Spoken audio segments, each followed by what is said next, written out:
Hi, thanks for watching. Today I'm going to be doing my advanced concept presentation number 4, detailing DNA replication and the stability of DNA over RNA. So today we're going to first talk about DNA replication, which is the copying of a cell's DNA. In our genome, we have about 6.5 billion base pairs of DNA, which is quite astonishing to understand, because each of these base pairs has to go through DNA replication, and it needs to be correctly copied when our cells divide. Interestingly enough, DNA is quite similar across all organisms. Today we're going to focus on DNA replication in E. coli, but even DNA replication in E. coli is similar to replication in humans and other eukaryotes. So now I'll discuss the proteins and enzymes that are responsible for DNA replication. So we have spoken or read about the term semi-conservative in the book. DNA replication is semi-conservative, which means that each strand in the DNA double helix is a template for the synthesis of a new complementary strand. So first we have one single starting molecule, then the process forms two daughter molecules from that single starting molecule. Each daughter molecules have a newly formed double helix, which consists of one old strand and one new strand. That's the main idea of DNA replication, and it's carried out very quickly with hopefully few to no errors, because errors in this process can result in problems such as cancer, defects. Different enzymes and proteins are used in the process to make DNA replication go smoothly.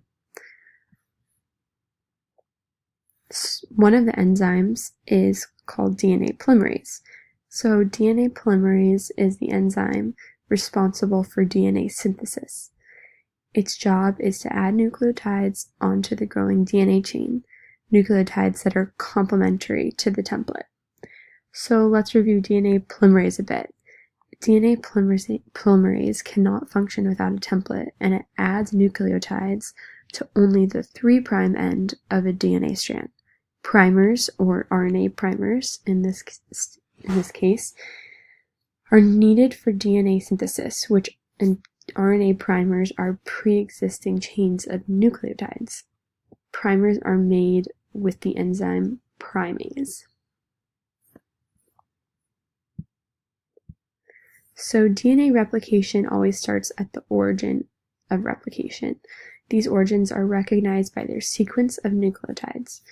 The origins usually have mostly AT base pairs because they're held together by fewer hydrogen bonds than GC base pairs, which makes the strands easier to separate, the AT base pairs. Certain proteins are able to recognize the origin, bind to it, and then open the DNA there, which creates two Y-shaped formations that we call the replication fork. Together, the forks make up a replication bubble. The forks move in opposite directions during replication because of helicase. Helicase unwinds the DNA and moves the replication forks forward. It unwinds the DNA by breaking up the hydrogen bonds between the base pairs. Now let's talk about leading and lagging strands. DNA polymerase is limited to making DNA in the 5' to 3' direction. A DNA double helix is antiparallel, which means that one strand runs in the 5' to 3' direction and the other in the opposite 3' to 5' direction. The strand that runs in the 5' to 3' direction is coined the leading strand. This is because the strand is made pretty easily and continuously, with DNA polymerase moving in the same direction as the replication fork. The strand that runs 3' to 5' away from the fork is referred to as the lagging strand. This is because it's more difficult to make and it's made in fragments. In this case, the fork moves forward, and the DNA polymerase, which is moving away from the fork, has to come off, reattach on the newly exposed DNA. This is why the lagging strand is made in fragments, which are also referred to Okazaki fragments. The lagging strand needs a new primer for each short Okazaki fragment, but the leading strand can be extended from a single primer. So to discuss a few more proteins and enzymes, I will mention that a ring-shaped protein called the sliding clamp is necessary to keep DNA polymerase of the lagging strand from floating off when it restarts a new Okazaki fragment. Topoisomerase is an enzyme that prevents DNA double helix ahead of the replication fork from being too tightly wound. And DNA polymerase 1 is necessary to remove RNA primers and replace that with DNA. Lastly, the gaps between DNA fragments are sealed by DNA ligase. So hopefully that sums up DNA replication for you. So next we're going to talk about why DNA might be considered to be 100 times more stable than RNA, which is what the prompt claims. And there is a presence of a 2' hydroxyl group on RNA that's not present on DNA. So we can see in the image to the left. I believe this is one reason as to why RNA is less stable than DNA. The hydroxyl group on the sugar of RNA makes RNA more susceptible to base-catalyzed hydrolysis. This means that under basic conditions, the hydroxyl group on the RNA could be deprotonated and hydrolyze the phosphate bond.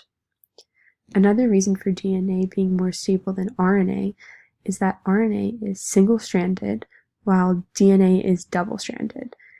The hydroxyl group on RNA prevents 2 strands of RNA forming a double helix as DNA does. Double helixes are favorable for stability.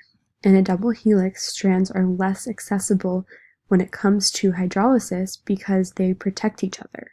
As you can see on the right, the difference between the 2 strands.